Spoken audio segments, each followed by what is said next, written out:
एक दिन की बात है, दरबार सजा हुआ था लेकिन बीरबल गायब थे। अकबर ने पूछा, बीरबल आज क्यों नहीं आए?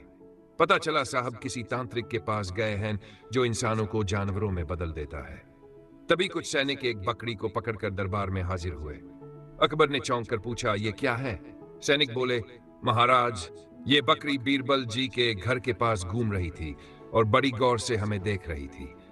हमें शक हुआ कि कहीं तांत्रिक ने बीरबल को बकरी में तो नहीं बदल दिया। हमने इससे पूछा, बीरबल कौन है? तो ये बोली, मैं है। अब बकरी ने खुद ही कबूल कर लिया कि ये बीरबल है, तो हम ले आए। ये सुनते ही दरबार में ठहाकों की बरसात हो गई। कुछ दरबारी तो अंदर ही अंदर बेहद खुश हो गए। चलो, बीरबल से छुटकारा मिला।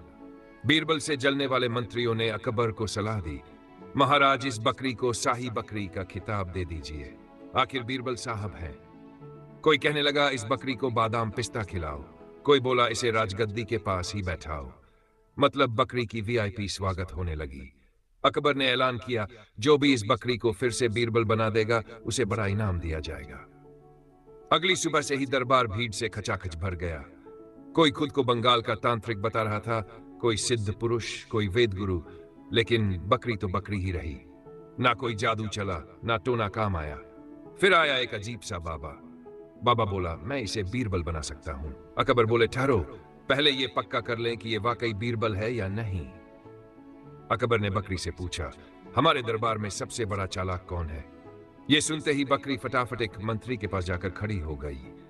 दरबार में फिर से ठहाके गूंजे और मंत्री जी का चेहरा टमाटर जैसा लाल हो गया। अकबर मुस्कुराए, अब मुझे यकीन हो गया, यही बीरबल है। फिर बाबा ने कुछ चूर्ण जमीन पर फेंका, धुएं का गुबार उठा और उसी में से बीरबल प्रकट हो गए। अकबर भौंचक, ये सब क्या था? उन्होंने पूछा। बीरबल बोले, महाराज, मैं देखना चाहता था कि दरबार में मेरे खिलाफ कौन है और मेरे साथ कौन।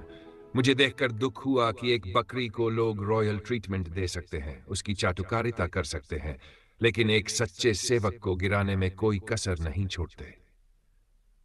अकबर को बात समझ आ गई। उन्होंने तुरंत बीरबल के विरोधियों को दरबार से बाहर कर दिया और बीरबल को गले लगा लिया।